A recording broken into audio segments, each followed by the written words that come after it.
Martial World Teyvat Chapter 49, Fantasy Fiction by Azazyel. No, we will not be selling off a registered civilian and member of the Liyue Qixing, Gunhildr. Ningguang all but growled as the powerful martial artist/knight sat across from her with a couple of her fellow knights behind her as well. And sitting to her sides were the other two designated representatives of Inazuma and Sumeru with their guardians and followers. With Inazuma playing hard and sending the infamous nine-tailed Kitsunes Kitsune Saigu and Miko. While Sumeru had sent a literal goddess in Kusanali or her common name of Nahida along with one of their best forest rangers in Tighnari to act as Nahidas' guardian. Though this whole meeting wasn't about Ningguang's biggest headache as of late over Jake Barris and his wonderful ways of breaking tradition in the best ways to enrich the nation. No, this meeting was supposed to be about the upcoming tournament with the four major nations here. Fontaine abstained from this tournament as they were busy dealing with corrupted water from the abyss entering their ocean. Natlan was a hellhole that was constantly fighting anyway. And Snezneha had its invitation revoked but minutes ago via order of the Cloud Refining Sect, and the Mountain Guardian Sect and all the other sects containing divine-level cultivators within Liyue. The meeting discussing the details of the tournament went just fine besides the typical jabs at one other's nations. But after the official details were hammered out, Gunhildr started making noise about their lost citizen, who was missed back home. Jake Barris was born in the nation of Mondstadt, and I at least want to know who smothered his potential at least. Jean spoke with exasperation. To which Qixing, who was behind Ningguang due to Jake wanting to have the wedding this weekend, meant that Qixing needed to stay in the family and away from the groom to keep Qixing's honor. Had something to say to Jean's words. Besides your muscle-headed martial artists not even registering Jake's young returning veins, which would have made a perfect husband to one of Mondstadt's noble families. The real reason Jake was smothered in Mondstadt was simple. Even Nahida and the two Kitsunes were listening out of amusement, as although the representatives of Inazuma were just learning about Jake and his brand of insane innovation. They were Kitsune. They lived and breathed drama like an alcoholic savored the finest of wine. Nahida was well aware with the inventions and samples Jake had sold Sumeru for a large amount of herb and treasure samples that Jake was a mad genius that could only be seen every few millennia.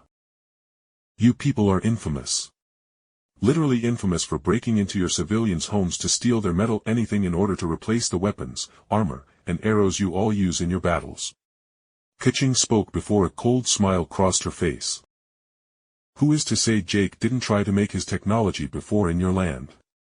And before he could get it started, as even with several dozen hands here in Liyue it took him a few weeks to get his first factory going. Your people literally just stole all the metal he needed to make his inventions. The Lawrence family heiress slammed a fist on the table as she snarled out. The knights didn't touch him.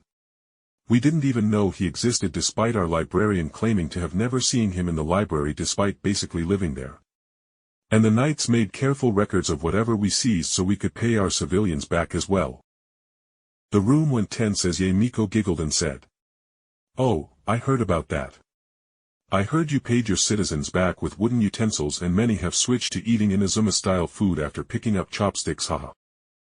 To which Eula glared at the Kitsune and snarked back.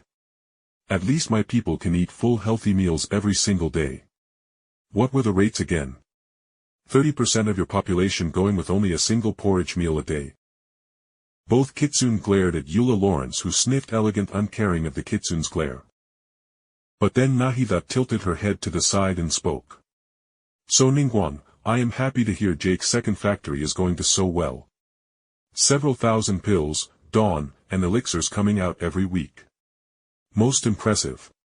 Especially with how literally no one has to raise a hand besides pulling out the treasures to make sure it doesn't overflow. Ningguang and Qixing's faces tightened before Ningguang said with her voice held down. I don't recall giving out any details of Jake's second factory. Left unsaid was Ningguang threatening to kill off any spies who were getting too nosy for their own good. To which Nahida chuckled and said gently. Oh, dear heavens, no. No spies in that factory at least. But I did authorize all of the herbs, treasures, and such that Jake needed to make said factory. And with Qixing accepting the marriage between the two, I knew that his alchemy factory was bearing fruit. Nahida shrugged and said openly. I am a goddess of knowledge. I know every possible pill combination Jake is creating with the herbs and treasures he has collected. What is most, by far mind-numbingly perplexing, is how he enhanced and regulated the growth cycle of the herbs and treasures to make the alchemical products. Then out of nowhere, Kitsune Saigu picked up out of amusement and obviously not believing it. He can enhance the growth of herbs. Gotta wonder how fast he could grow treasure rice, haha. But Saigu's amusement abruptly died as she saw Qixing's face twitch in amusement and the Kitsune realized something. Jake was growing stuff too fast if the expression reading was correct. And the little mortal martial artist who hadn't even hit her first century. Yeah, the multi-millennia-old Kitsune could read Qixing like a book. So that left her with a very important question. How fast could Jake grow Inazuma's most important thing in their treasure rice, which was the staple of their martial artist's diet, and with higher tier of treasure rice, cultivation and martial art aid?